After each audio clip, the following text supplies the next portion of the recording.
Bonjour et bienvenue dans le podcast Parole d'Histoire, une émission consacrée à l'actualité des livres, des débats et de la recherche en histoire. Je suis aujourd'hui avec Robinson Baudry, bonjour. Bonjour. Vous êtes maître de conférence en histoire romaine à Paris-Nanterre, également Caroline Musquin. Bonjour. Vous êtes maîtresse de conférence à l'Université de Lille et ensemble vous avez coécrit un livre paru chez Armand Collin, Les Chauves, histoire d'un préjugé dans la Rome antique, avec un magnifique crâne chauve, effectivement d'une statue en marbre d'époque romaine, semble-t-il, sur la couverture. Alors c'est évidemment un peu surprenant, même si on commence depuis quelques années, décennies, à avoir des sujets historiques se multiplier. Le territoire de l'historien s'est considérablement élargi.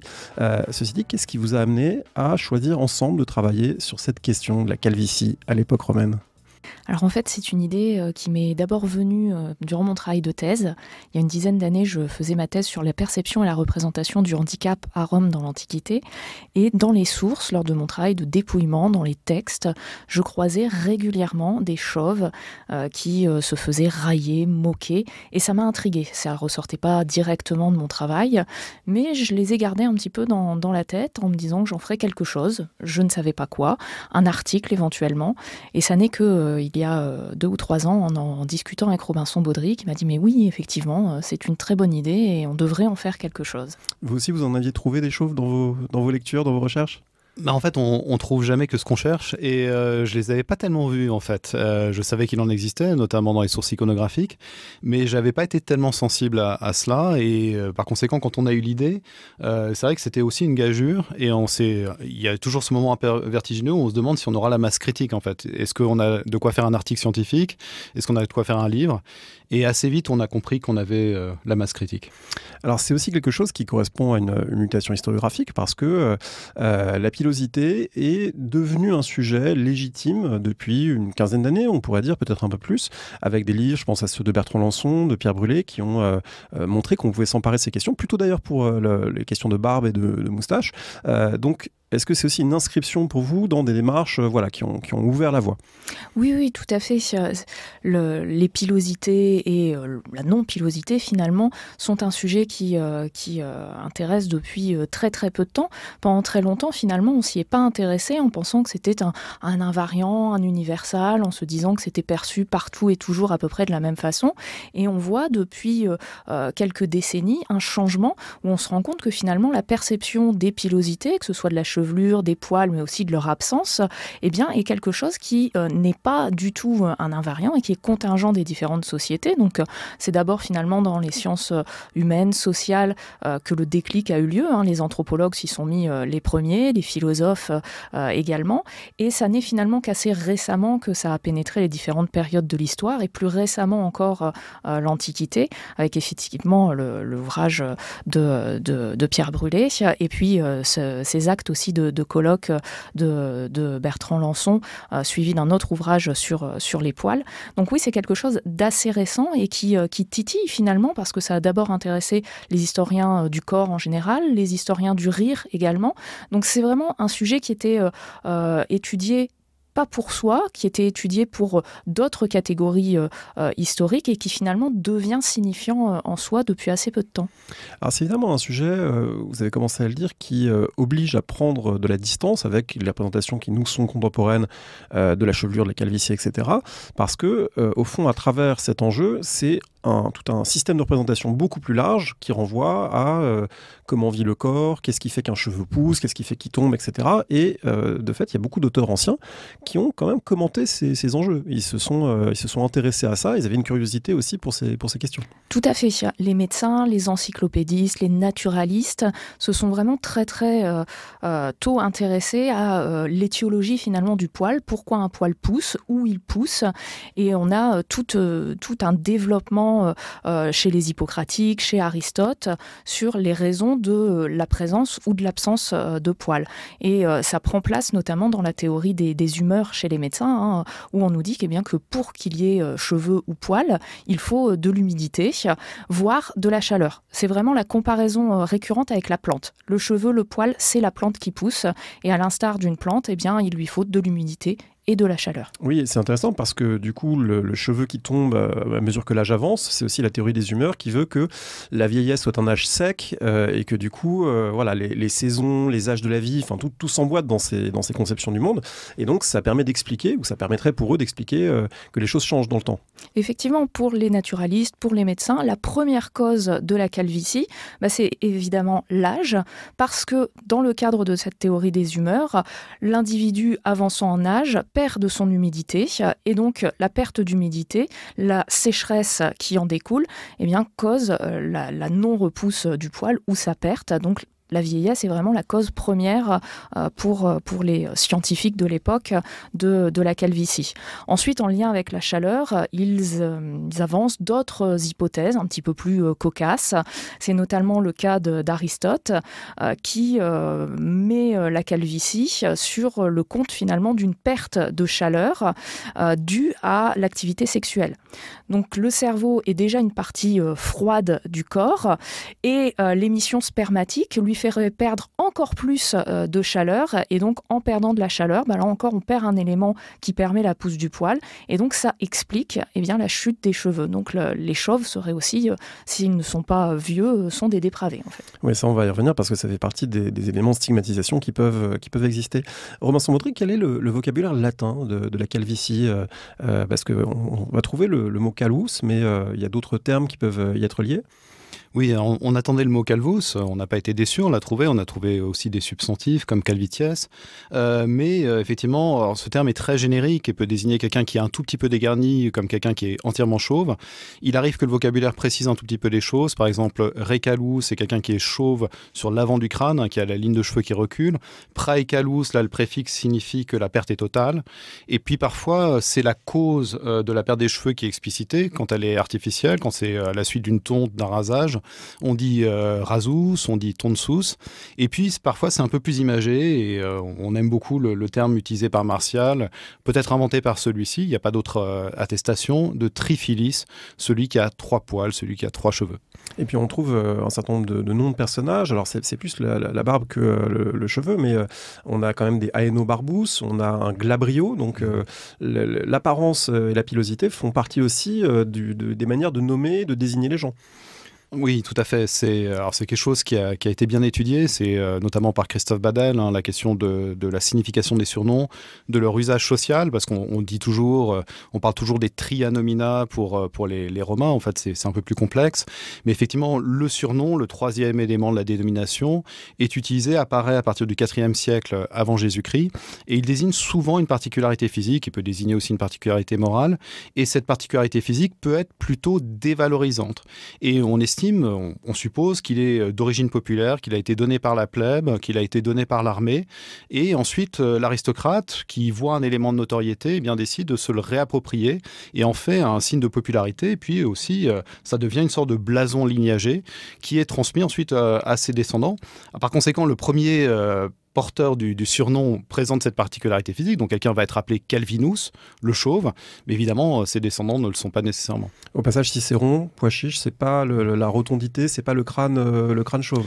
A priori, si mes souvenirs sont bons, ça désigne une verrue, en fait, donc, et non pas la rotondité. Et Cicéron, alors c'est dans une invective contre Cicéron du pseudo-Salluste, au contraire, aurait été très fier de sa belle chevelure. Alors ça amène sur la question des sources. Vous avez donc cherché ces termes, cherché cela. Il y a des lieux qui paraissent évidents, comme effectivement des traités médicaux, de naturalistes, etc. Et il y a des choses peut-être plus surprenantes. Et parmi ces choses surprenantes, il y a vraiment un auteur d'un traité de la calvitie en quelque sorte, ou en tout cas d'une autobiographie de chauve. Je ne sais pas comment le nommer. Oui, alors effectivement, c'était... on aurait dû le connaître, mais il s'avère qu'on ne le connaissait pas. C'est Synésios, parce qu'il est tardif. C'est Synésios de Cyrène, il est contemporain de la fin du 4e, début du 5e siècle. Il a été évêque, mais il est de culture très nettement païenne, il écrit, c'est un auteur de langue grecque, et il est effectivement l'auteur d'un éloge de la calvitie, qui est en fait un éloge, ça fait partie d'un genre codifié, l'éloge paradoxal, et c'est une réponse à un éloge de la chevelure. Alors c'est amusant, parce que c'est une réponse écrite 3 siècles plus tard. L'éloge de la chevelure avait été écrit par Dion Chrysostome, donc à la fin du 1er ou au début du 2e siècle, et donc c'est tout à fait paradoxal, parce que, alors, vous avez raison, il y a une dimension, pense-t-on, autobiographique, on l'imagine. Et puis ce qui revient en fait sur la jeunesse de ce discours en disant quand j'ai commencé à perdre mes cheveux, j'étais d'abord honteux, puis en colère, et j'étais d'autant plus honteux que j'avais lu l'éloge de la chevelure par Dion Chrysostome, et voici ma réponse, finalement, c'est plutôt une bénédiction que d'être chauve. Alors au passage, ça permet de dire que votre livre s'intitule Histoire d'un préjugé dans la Rome antique, mais en fait c'est une Rome hellénisée, et c'est un monde gréco-romain plus large, parce que les Romains qui réfléchissent à la calvitie, ils le font, pour certains en ayant lu Homère, d'autres le font en écrivant en langue grecque. Bon, donc on a en fait un univers de références partagées. Vous avez cité Aristote tout à l'heure, voilà, ça circule au-delà du strict cadre romain. Tout à fait, oui, tout à fait. On a des références constantes au monde grec et aux auteurs grecs. Quand Pline l'Ancien nous rapporte des considérations sur les chauves ou des remèdes contre la calvitie, bien souvent ce sont des choses qu'on trouve mot pour mot ou presque mot pour mot chez Aristote. Est-ce qu'on trouve des divinités chauves, ou en tout cas est-ce que la sphère du divin a un rapport avec ces enjeux, voilà, tel ou tel dieu, on pourrait l'imaginer plus ou moins dégarni. Est-ce que c'est le cas dans l'Antiquité ? Alors on a une anecdote assez truculente sur une Vénus chauve. Il y aurait une Vénus calva. Alors les origines de cette divinité sont multiples. On a plusieurs versions dans les sources. La première version, ce serait à mettre en lien avec les événements guerriers qui ont secoué Rome lors de l'invasion par les Gaulois, lorsque Rome a été occupée par les Gaulois au IVe siècle avant notre ère. Et à ce moment-là, les Romains en fait se retrouvaient dépourvus de matériaux pour faire des cordes, et donc ils se seraient retournés vers leurs femmes pour utiliser leur chevelure pour faire les cordes qu'il leur manquait, parce que les cheveux féminins finalement étaient les seuls assez longs pour faire ce matériel manquant. Et ça montre que les Romains étaient déjà bien conscients du caractère résistant en fait du cheveu. Donc il y a cette hypothèse d'origine, et puis c'est un épisode qui a ensuite beaucoup d'écho dans la littérature latine, puisqu'on retrouve cette histoire de cheveux employés pour faire des cordes pour plein d'autres épisodes guerriers de l'histoire romaine, notamment pendant les guerres civiles qui opposent César et Pompée. Donc ça, c'est une des premières hypothèses. C'est que pour remercier les femmes quand les Gaulois sont rentrés chez eux, eh bien, un culte à la Vénus chauve aurait été mis en place. Il y a une deuxième version pour justifier le culte de la Vénus calva, c'est que lors du règne d'Ancus Marcius, donc un des rois de Rome, donc à l'époque archaïque, eh bien, une épidémie aurait fait tomber les cheveux des femmes, et pour mettre fin à cette épidémie, eh bien, on aurait consacré un culte à la Vénus calva, et les cheveux des femmes auraient fini par repousser. Ce qui permet de dire au passage que votre livre aborde aussi cette question de la calvitie féminine, en montrant que si c'est un stigmate pour les hommes, ça l'est sans doute encore plus pour les femmes. Il y a quelque chose qui est de l'ordre de la transgression ou de l'anormalité au sens fort du terme. Tout à fait. La calvitie féminine est d'abord pensée comme impossible. Si on lit Hippocrate, si on lit Aristote, ils expliquent que les femmes, comme les enfants, n'émettant pas de sperme, eh bien, ne peuvent pas perdre leurs cheveux. Sénèque, quelques siècles plus tard, est bien embêté parce qu'il ne demande qu'à suivre ces autorités grecques, mais il constate sur le terrain à son époque que certaines femmes perdent leurs cheveux. Et donc pour expliquer cette contradiction avec les textes des autorités qui l'ont précédé, il argue de la décadence des mœurs en fait. Pour lui, les femmes se sont élevées à des vices et à une décadence similaire à celle des hommes, et donc il est normal en conséquence qu'elles soient désormais touchées par des maux qui sont ceux des hommes, et donc il explique comme ça les femmes goûteuses ou les femmes chauves. Qu'en est-il des représentations figurées sur la couverture de votre livre, la figure, ce crâne chauve d'une statue, les statues d'époque romaine, comment les interpréter ? Est-ce qu'elles représentent une calvitie anatomique ? Est-ce que il faut y voir quelque chose de plus métaphorique ? Vous consacrez notamment un passage à César et aux statues de César qui le montrent à des degrés divers de calvitie. Donc voilà, est-ce que c'est des sources aussi pour faire cette histoire ? Oui, ce sont tout à fait des sources, mais qui posent toute une série de problèmes parce qu'il y a des codes effectivement de représentation, notamment à la fin de la République. On estime souvent que le style est plutôt vériste, donc là ça nous arrangerait plutôt, mais au début de l'Empire c'est plutôt idéalisant. Ça redevient vériste à l'époque des Flaviens, donc il y a cette difficulté. César est un bon cas parce qu'il y a des différents types de représentations qui sont vraiment très dissemblables. Il y a le type dit de Tusculum, où on le voit effectivement dégarni avec un toupet ramené sur le devant pour essayer de dissimuler cette calvitie. Et là, ça fait écho avec un passage de Suétone. Et évidemment, c'est beaucoup plus facile d'analyser la statuaire quand on peut mettre en vis-à-vis ce type de source avec des documents littéraires, ce qui représente l'exception, évidemment, plutôt que la règle. Et il y a un autre type de représentation, un autre type de portrait dit de Chiaramonti Pisa, où là, il a une très belle ligne de cheveux qui descend assez bas sur le front. Et on pense que ce type de représentation est postérieur à sa mort et à sa divinisation, donc postérieur à sa divinisation qui remonte à l'année 42 avant Jésus-Christ. Donc ça témoigne d'une idéalisation, et là, la calvitie qui faisait en quelque sorte désordre est estompée. En revanche, dans la statuaire privée, là, on peut penser qu'il s'agit surtout de donner un élément d'identification. On voit ça sur les stèles funéraires, et donc là, il n'y a pas lieu d'être hyper critique et de rejeter les représentations quand quelqu'un arbore une belle calvitie. Alors, on a commencé un petit peu à le dire, être chauve n'est pas forcément bien vu pour toutes sortes de raisons dans lesquelles on peut rentrer. Ça m'a frappé en vous lisant parce que il y a quelque chose d'un peu paradoxal. Rome est une société qui valorise quand même ses anciens.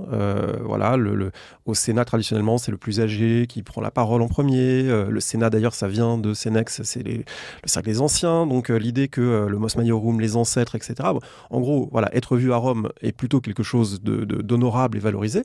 Or, tendanciellement, il y a plus de chauves évidemment dans cette partie de la population. Donc, comment ça s'articule le fait que être chauve soit pas forcément bien vu, alors même qu'on a un grand respect, ou on est censé avoir un grand respect pour les anciens?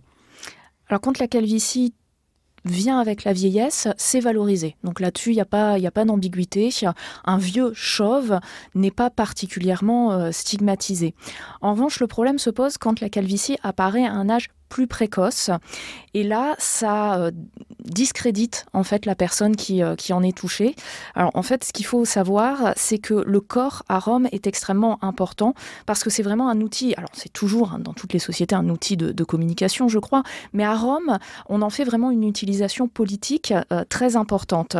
Et le corps qui répond à certains critères, à certaines normes de beauté, c'est ce que Catherine Baroin a appelé la beauté convenable du citoyen. Le corps et sa beauté, eh bien, sont considérés comme révélateurs de l'âme, en fait. Et donc, un beau corps, ou du moins un corps qui répond à ces critères, c'est un corps digne, donc qui est revêtu de son décus, de son honneur. Decus, ça vient de la formule latine decet, il convient, donc c'est ce qui est convenable. Et un corps qui est donc convenable renvoie finalement à une belle âme et par conséquence à une âme compétente. Donc celui qui remplit les critères de la beauté convenable, finalement, c'est celui qui est compétent. Et dans une société, à partir de la fin de l'époque républicaine, et même encore sous l'Empire pour qualifier le bon ou le mauvais prince, dans une société où on est soumis à la compétition politique, eh bien, ça peut être un outil de valorisation ou un outil, au contraire, de discrédit. Et donc, la calvitie, eh bien, est un des éléments qui peut révéler, finalement, le manque de masculinité sociale, le manque de cette beauté masculine et donc, potentiellement, l'incompétence. D'autant que, vous le montrez, cette calvitie, elle peut être naturelle, mais ça peut être aussi les cheveux rasés. Et les cheveux rasés sont, pour le coup, un stigmate, c'est un choix des autorités, notamment pour dire, voilà, un esclave qui s'est enfui, un condamné, on lui rase les cheveux pour qu'on le voit bien, qu'on le reconnaisse, et sans doute aussi pour l'humilier. Enfin voilà, il y a différentes dimensions à ça. Donc du coup, ne pas avoir de cheveux pourrait, par association, entraîner le même type de soupçon ou de regard dévalorisant. Oui, ça pèse effectivement. Le fait d'être frappé de calvitie peut provoquer ce type de situation ambiguë où effectivement on est comparé à des personnes qui ont été rasées pour des motifs déshonorants. Alors le cas paradigmatique, c'est celui effectivement de l'esclave en fuite, sachant que celui-ci a encore quelque chose de plus dévalorisant, de plus déshonorable, c'est que son front est frappé d'une marque dont on a longtemps pensé qu'elle était apposée au fer rouge. Il semblerait que ce soit un tatouage, mais ça reste tout aussi stigmatisant. Donc le cas effectivement de l'esclave en fuite, S'ajoutent tous ceux qui sont condamnés à l'époque impériale à des travaux de force, travailler dans des moulins, travailler dans des mines, travailler sur des chantiers publics. Ces personnes, effectivement, ont le crâne rasé. Donc, par association, comme vous le dites très bien, perdre ses cheveux peut effectivement être déshonorant. Avec une autre association, qui est une association cette fois étrangère en quelque sorte, qui sont les prêtres d'Isis, qui est un culte qui arrive à Rome aussi à mesure que Rome s'étend à l'échelle de la Méditerranée, et aussi sont reconnaissables au fait d'être rasés. Oui, les Isiaques. Alors, les prêtres d'Isis, c'est plus largement les fidèles d'Isis, sachant que les fidèles d'Isis se rasent le crâne au moins annuellement. S'agissant des prêtres d'Isis, il semblerait que ça soit un rasage du crâne qui soit quasi quotidien. Il faut qu'ils conservent cet aspect. Nous sommes assez bien documentés sur ce type de pratique, notamment par les auteurs chrétiens qui font en quelque sorte de la religion d'Isis une métonymie de la religion romaine païenne, et qui tournent en ridicule effectivement ces prêtres qui font ça pour manifester, en quelque sorte, exprimer leur appartenance à la déesse, leur dévouement, et ça a aussi une dimension de purification.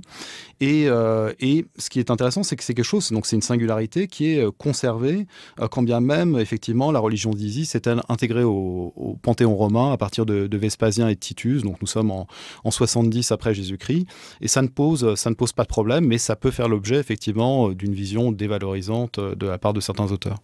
Est-ce qu'on sait s'il y a à Rome des gens dont c'est le métier de couper les cheveux, de raser les cheveux, de s'occuper de ça, et donc dans quelle mesure ça renvoie à des pratiques ordinaire du citoyen romain de se faire couper les cheveux tous les mois, tous les 6 mois, ou au contraire de décider peut-être de les laisser pousser et jusqu'à quelle longueur ce serait acceptable, au-delà de la calvitie, qu'est-ce que ça dit des pratiques sociales autour de ces enjeux?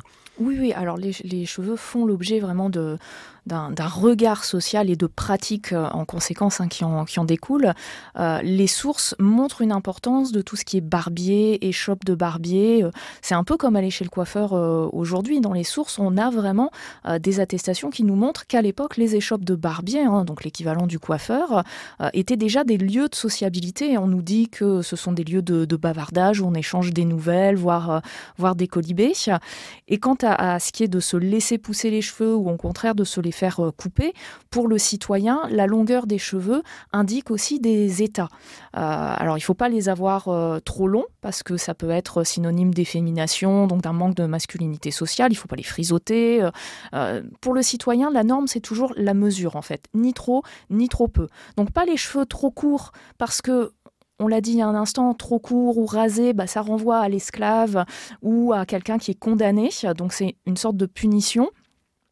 Mais pas non plus trop long, parce que trop long, ça peut être l'effémination, ça peut être aussi un état de deuil. Quand on perd un être cher, une façon de montrer son deuil, pour les femmes, c'est de dénouer leurs cheveux, de les laisser pendre, et pour les citoyens, c'est de ne pas se raser la barbe, de laisser pousser la barbe, ou de laisser pousser les cheveux, donc de se négliger en fait. On pense évidemment à ce personnage dans Astérix et Cléopâtre qui fait le vœu de ne plus jamais se couper les cheveux jusqu'à ce que les Gaulois aient échoué à construire le bâtiment. Je ne sais pas si ces vœux existaient vraiment, le fait de vouer sa chevelure à un dieu ou une déesse, se les couper rituellement. On l'a dit pour Isis, est-ce que ça existe plus largement ? Oui, c'est attesté notamment dans un contexte bien spécifique qui est celui de la navigation où effectivement, en cas c'est pour ça qu'il y avait toute une série de superstitions relatives portées par les gens de mer, par les marins. On devait avoir des cheveux quand on allait sur un bateau parce qu'il fallait qu'en situation de tempête, on puisse vouer sa chevelure aux divinités maritimes. Et de fait, si on réchappait, si on sortait vivant de cette tempête, on procédait à une sorte d'oblation capillaire pour les divinités. Donc Astérix, c'est pas si loin du réel. Est-ce que la chevelure, sa présence, son absence, ou son style, ou la manière de porter les cheveux peut aussi dénoter l'origine et l'origine géographique? À Rome, on va croiser des gens de plus en plus venus d'un horizon élargi à l'échelle de la Méditerranée. Donc est-ce qu'il y a une manière barbare d'avoir des cheveux? Est-ce qu'il y a une manière grecque, égyptienne? Est-ce que la chevelure peut dénoter aussi l'identité de ce point de vue-là? Oui, il y avait des stéréotypes ethniques. On trouve ça notamment chez Strabon, on trouve ça également chez Pline. De fait, la longue chevelure est associée plutôt à des populations considérées comme barbares, d'origine germanique ou lusitanienne. Et certains guerriers auraient même fait un usage apotropaïque de leur chevelure. Ils auraient bougé leurs cheveux de façon un peu menaçante avant d'engager le combat. Et puis, oui, donc ils sont dans l'excès, c'est-à-dire l'inverse du citoyen romain qui lui maîtrise à la fois ses pulsions, son comportement et sa chevelure. Le barbare, lui, il déborde. Oui, il en fait trop. Inversement, on trouve ça chez Strabon. Les habitants de l'île de Mykonos auraient eu la réputation d'être tous chauves. Mais c'est une particularité qu'on ne retrouve pas ailleurs. Alors, si on revient justement sur cette calvitie et un petit peu le stigma social qui peut lui être associé, vous montrez bien que c'est pas dans tous les contextes, mais qu'il y a des contextes où ça s'y prête bien, notamment au théâtre, et qu'il y a pas mal de personnages de théâtre qui font rire en lien avec la calvitie. C'est rarement le seul élément, mais ça fait partie de la panoplie un peu du bouffon, du personnage dont on se moque. Il est ivrogne et chauve, il est débauché et chauve, etc. Oui, tout à fait. C'est le modèle du stupidus. Le chauve, c'est le personnage vraiment bête par excellence, celui qui fait rire. Dans le mime, il a des caractéristiques bien particulières. Donc évidemment son crâne chauve, mais des grandes oreilles, un gros nez. Et c'est vraiment le bête. Et on a aussi d'autres personnages au théâtre qui peuvent être affublés d'une calvitie. C'est le cas du Léno, le vendeur d'esclaves et notamment parfois le proxénète. Il y a aussi le mari trompé qui peut parfois prendre les traits d'un chauve. Alors comme ça pouvait être stigmatisant, du coup on comprend qu'il y a un certain nombre de stratégies pour se présenter non chauve, et du coup le monde romain connaît les perruques. Oui, le monde romain connaît les perruques. C'est un des subterfuges qui peut être utilisé pour pallier une calvitie. Alors c'est dans les satires un subterfuge qui est en général largement raillé. Donc on a en gros deux grands types de sources pour connaître les perruques. C'est les sources archéologiques où on a la chance d'avoir quelques exemplaires de perruques ou de postiches. Et puis, vraiment une source textuelle importante, c'est la satire. Donc, avec toutes les précautions, évidemment, méthodologiques de traitement que ça implique. Mais les satiristes, Juvénal, Martial en tête, nous rapportent des cas d'individus qui, affligés d'une calvitie, ont eu recours aux perruques. Et donc, c'est un grand classique de railler des individus qui, porteurs d'une perruque, la perdent en public, ce qui apparaît comme le comble du ridicule, parce que là encore, ça dénote de quelqu'un qui a des choses à cacher. Le chauve qui n'assume pas sa calvitie, c'est qu'il n'assume pas son âge et qu'il a des choses à cacher. Donc la calvitie, c'est aussi une malhonnêteté en quelque sorte. Oui, tout à fait. Le chauve, c'est vraiment le malhonnête, le lâche aussi. C'est la personne qui a des choses à cacher, et donc la perruque reflète un petit peu tout ça. Alors ça amène sur le terrain de la politique, qui est celui que vous avez tous les deux travaillé dans des travaux antérieurs, la question de la compétition aristocratique au sein des élites romaines, notamment à l'époque républicaine, où elle est la plus intense. Et du coup, on se doute qu'une calvitie précoce n'était pas forcément un atout politique. Ceci dit, il n'y a pas énormément non plus de sources qui le montrent. C'est-à-dire qu'on n'a pas l'impression qu'il y a vraiment des personnages dont la carrière aurait été totalement entravée par ça. C'est plus au détour d'une mention qu'on peut le deviner un petit peu. Et paradoxalement, le personnage que ça accompagne, c'est celui qui a réuni le plus de puissance dans ses mains à l'époque républicaine, c'est César. Oui, c'est le grand paradoxe. Alors, c'est toujours un effet des sources, en fait. De fait, c'est pas quelque chose qui apparaît trop. Le corpus cicéronien était un peu décevant à cet égard. J'en attendais plus, Caroline en attendait plus, mais malgré tout, on a quelques éléments. Donc, on sait que c'est utilisé, il y a quelques attaques, mais le personnage pour lequel on est le mieux informé, mais par exemple Cicéron n'en parle pas, Plutarque qui a écrit une biographie de César n'en parle pas, et on le sait surtout grâce à Suétone, donc il y a aussi un effet de source dans ce sens-là. C'est César qui, pour autant, a plutôt fait une belle carrière, et sur lui, on a des choses très très intéressantes, notamment Suétone a d'abord cette description un peu générique, où il nous dit que César souffrait de la déformitas, c'est-à-dire du manque de format, le manque de beauté sculpté, causé par son manque de cheveux, et que, c'est surtout ça qui est important, il était raillé par ses adversaires. Alors, il ne précise pas le contexte, ça peut être un contexte judiciaire, ça peut être un contexte politique au Sénat. Mais dans les deux cas, effectivement, c'est un point de vulnérabilité. Il dit également qu'il essaie de le dissimuler par une coiffure adaptée. Il y a ce fameux mot où il est content d'avoir reçu une couronne de laurier et qu'il puisse la porter en permanence pour la dissimuler. Et puis, on a des passages plus précis encore, toujours chez Suétone, où les railleries sont contextualisées, et notamment ces soldats, lors du triomphe gaulois de 46 avant Jésus-Christ, ont cette phrase, alors c'est en vers, et alors il est d'usage lors d'un triomphe que les soldats se moquent de l'impérator. Il y a une sorte d'inversion des rôles, en quelque sorte. D'ailleurs, ils disent « Citoyens, nous amenons avec nous », alors que c'est l'inverse, c'est César qui les amène avec lui, « Nous amenons avec nous un adultère chauve ». Et avec ce jeu de mots où on se demande effectivement si l'allusion à la calvitie, en quelque sorte, vient prouver le caractère dépravé, il y a une relation en quelque sorte tautologique, ou au contraire si c'est une relation un peu oxymorique, parce qu'effectivement, étant chauve, il a perdu son instrument de séduction, et pourtant, c'est quelqu'un que les citoyens romains doivent absolument craindre. Alors évidemment, ça peut s'interpréter de différentes façons, y compris comme une forme de familiarité et donc de loyauté de soldats assez proches et assez soudés à sa personne pour se permettre de lui dire de telles choses.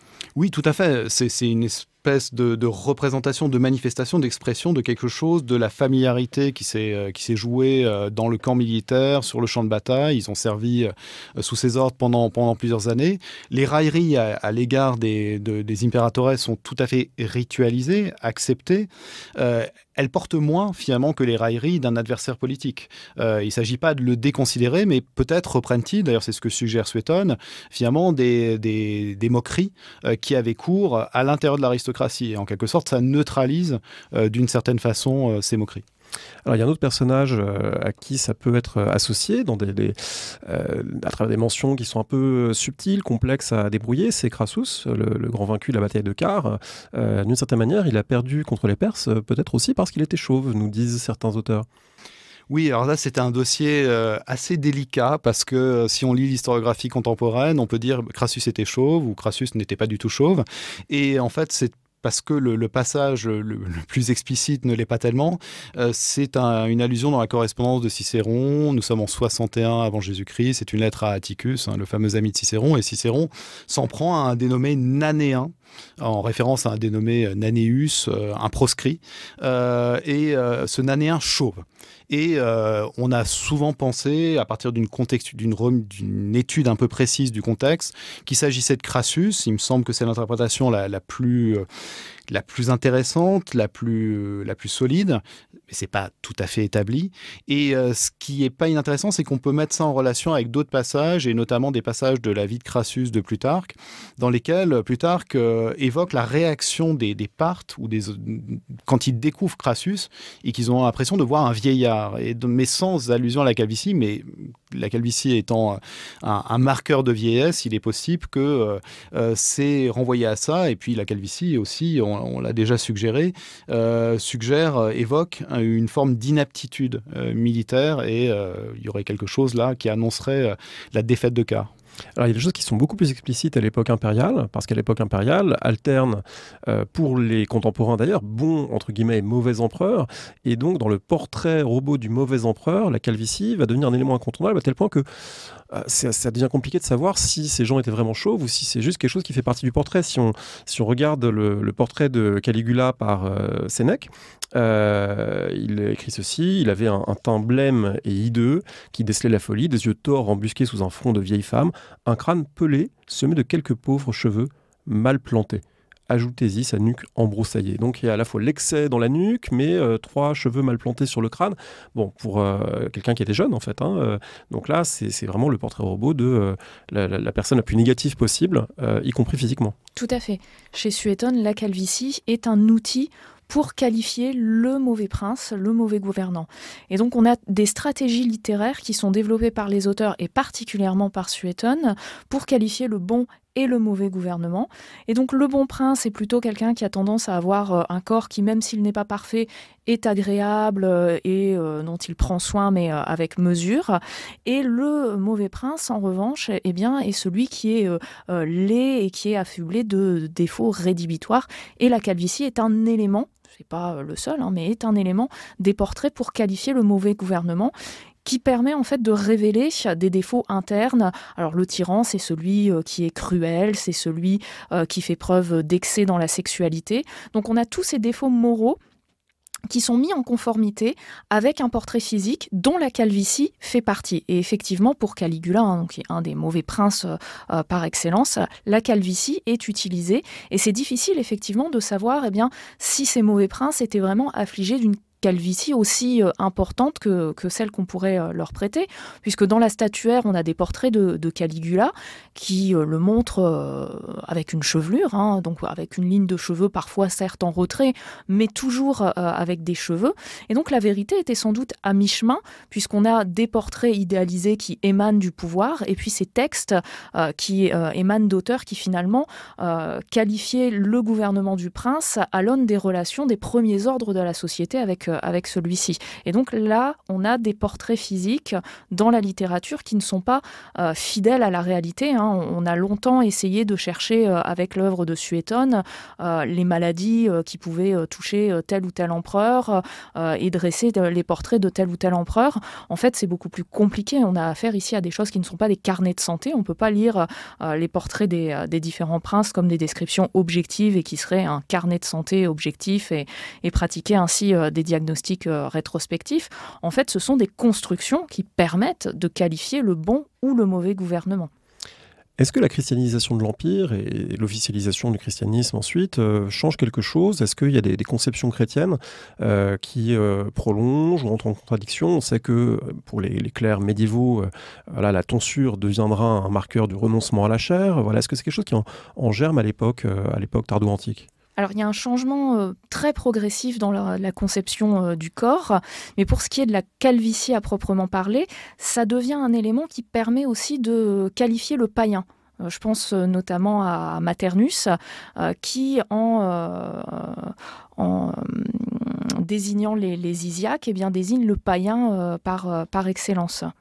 Et oui, effectivement, quand ça a été un peu une limite de notre travail. On s'est dit, on s'intéresse à l'Antiquité romaine païenne. On a pris en considération un certain nombre de sources chrétiennes, sans prétention à l'exhaustivité, notamment quand elles interrogeaient effectivement certaines pratiques, estimant ces pratiques tout à fait différentes, notamment tous les propos. Une grande partie des sources sur les Isiaques émanent d'auteurs chrétiens. Pour le reste, effectivement, c'est pas quelque chose qu'on a trop examiné, mais il y a des éléments qui sont connus. Effectivement, la pratique de la tonsure qui apparaît vraisemblablement assez tôt, dès le 4e, voire soit le 5e, soit le 4e siècle. Les représentations du Christ les plus anciennes, qui effectivement le représente arborant une chevelure assez longue, parce que en vertu d'une croyance selon laquelle effectivement on ne doit pas modifier finalement l'apparence pilaire qui vous a été donnée par Dieu. Mais c'est pas un terrain qu'on a trop abordé, estimant que c'était là que s'arrêtait notre travail. Alors ce travail, il s'arrête d'une certaine manière aussi au seuil de considération contemporaine, mais forcément en reconstruisant le système de représentation de l'Antiquité, ça vous fait réfléchir aussi à la manière dont nos sociétés désignent, stigmatisent ou au contraire valorisent la calvitie. Alors est-ce que, en refermant ce dossier, ça vous fait voir autrement ou comprendre autrement peut-être les phénomènes contemporains? Oui, alors dans le livre, effectivement, il y a eu une porte d'entrée qui était contemporaine. On est parti effectivement de situations intéressantes des hommes politiques français. On aurait pu prendre la société états-unienne, où je crois que le dossier est encore plus fourni. Donc ça, c'était une porte d'entrée commode. Mais de fait, ce que ça montre, ce que ça confirme, ce dont on se doutait, c'est que le rapport à la calvitie, de façon plus générale, le rapport au corps est une construction sociale, une construction culturelle, une construction construction politique, qu'elle est contingente, qu'elle est propre à une société, elle renvoie à des systèmes de pensée, à des croyances. On a parlé de stéréotypes, et le terme est important. On parle souvent du stéréotype et du fond de vérité du stéréotype, notamment en psychologie sociale. Là, on voit qu'il n'y a aucun fond de vérité. Par conséquent, ça invite à penser nos représentations effectivement contemporaines de la calvitie en les déconstruisant, en faisant montre de ce même esprit critique. Elles sont conventionnelles, elles répondent à des finalités distinctes. Moi, je serais bien en peine de dire quelles sont les représentations contemporaines de la calvitie. J'en vois plusieurs, mais je ne sais pas qu'est-ce qui domine. Il y a quelques enquêtes qui existent, mais qui obéissent parfois à des intérêts très commerciaux et qui sont diligentées par des laboratoires pour essayer de montrer que le rapport à la calvitie est très négatif, notamment dans la publicité. Il y a des enquêtes qui ont été faites sur l'image de la calvitie dans les séries populaires, dans les films, dans les médias. Pour l'instant, j'ai pas l'impression que c'est d'une scientificité tout à fait satisfaisante. Donc, il y aurait un gros travail à faire pour faire effectivement un comparatisme un peu plus fin. Mais ce que ça invite à faire, en tout cas, c'est à bien montrer qu'on a affaire ici à des constructions et à donc vivre finalement le rapport à la calvitie d'une façon un peu moins négative, un peu moins fataliste. Merci beaucoup. Est-ce que pour terminer, je peux vous demander un conseil de lecture que vous voudriez partager à ce micro ? Oui, alors concernant la calvitie en particulier, on peut élargir avec le dictionnaire du corps dirigé par Véronique Mel et Lydie Baudiou aux presses universitaires de Rennes en 2019. Merci. Merci. Merci d'avoir écouté l'émission. Rendez-vous sur le site parolehistoire.fr pour retrouver l'intégralité des épisodes et des séries thématiques. Rendez-vous également une semaine sur deux le vendredi avec Alexandre Jublin sur le fil du collimateur pour le podcast d'histoire de la guerre et des conflits armés, Le fil de l'épée. N'hésitez pas à laisser une note ou un commentaire sur le podcast, notamment sur iTunes ou Spotify. Et à bientôt pour un nouvel épisode.